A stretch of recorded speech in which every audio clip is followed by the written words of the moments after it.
Well, with healthy living moving more to the forefront, we are becoming more aware of the foods we eat and how they affect our overall health. Among the new products on the market these days are drinks designed to give your body the lift it needs to get through a hectic schedule, and don't we all have those? Joining the balancing act this morning as part of our four-part My Health series on functional beverages is Diane Estrada from V Labs. Hi, Diane. Good morning to you. Good morning. I'm so glad to be here today. Glad to have you here with us. What is a functional beverage? Well, generally it's non-alcoholic, and it's usually what we call ready to drink, but sometimes you can have a little powdered stick that you can put into water, you can put into juice. But essentially they contain non-traditional ingredients that you would normally find in beverages, such as vitamins, herbs, you may have some exotic fruits, you may have some vegetables.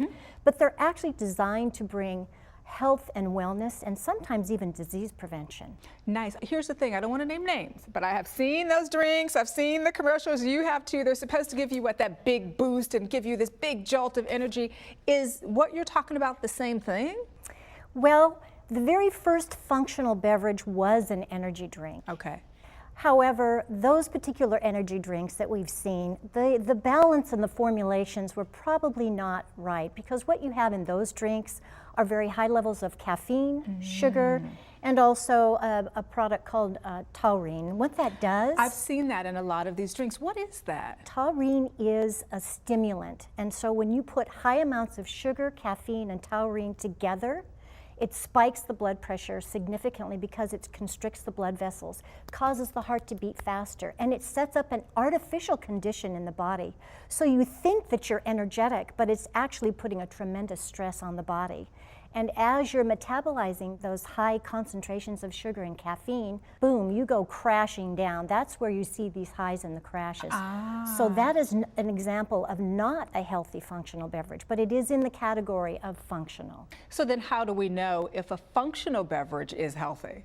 You've just got to read the labels. You know, the FDA, that's really the only thing that the FDA regulates is the back, so they have to disclose as much as possible. And it's important to take a look at what might be detrimental to you. And of course, anything that's artificial, if it says artificial ingredients, if it has dyes, if you see red, blue, anything FDC, red, yellow, all those of that, things, yeah. long, $50 words, those are the things you want to stay away from. Fillers, preservatives. You want to look for whole foods in there. You want to look for your vitamins, electrolytes, antioxidants, anything that's natural, including natural sugars and natural flavors and colors. I love the idea of natural, and I see you brought a couple of examples here for us this morning. Now tell us how ThinQ is a functional beverage. Well, ThinQ actually was developed as a result of a supplement that worked with the 3 8-hour cycles of the body. And the consumers actually said, I don't want to take a lot of pills and I'm busy, I'm on the go all the time. Can't we just drink our nutrients? So the formulation that was in the supplements was converted over to a beverage. And you're going to get the perfect blend of antioxidants, you're going to get stress relief, you're going to get focus and mood enhancement all in one particular beverage. Here's the other thing I wanted to ask you about, though, because on a lot of the backs, and we talked about reading the backs of the ingredients and not being able to pronounce a lot of things, I'm always wary of sweeteners versus sugars. What's the difference between sweeteners and sugars? Boy, that's a very good question. First of all, a pure sugar comes from a natural ingredient, so it could be like pure cane sugar or stevia. But artificial sweeteners are created artificially, and they were designed specifically so you wouldn't have a lot of calories. But what's happened with artificial ingredients, and actually you can have something like corn, which is a natural substance, but the products are refined so dramatically, they actually refine them to 1,000 times the potency, so that you get the taste of sweetness, but you get no calories. But what happens is that confuses the body. So think about this. You take a drink of something and it's sweet. The body is expecting to have calories, it's expecting to have nutrients. And when it doesn't get that, it gets confused.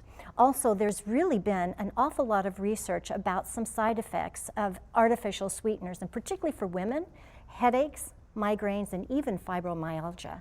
So artificial sugars really are something you should avoid. You want to stay with pure and natural. Pure and natural all the time. Sugars. Always the best bet. Well, you've certainly given us a lot to think about this morning, Diane. Thank So good you. to see you. Thank you so much. Enjoyed being here. Absolutely. And if you want more information on ThinQ, just go to the website. It is DrinkThinQ, and that's ThinQ.com.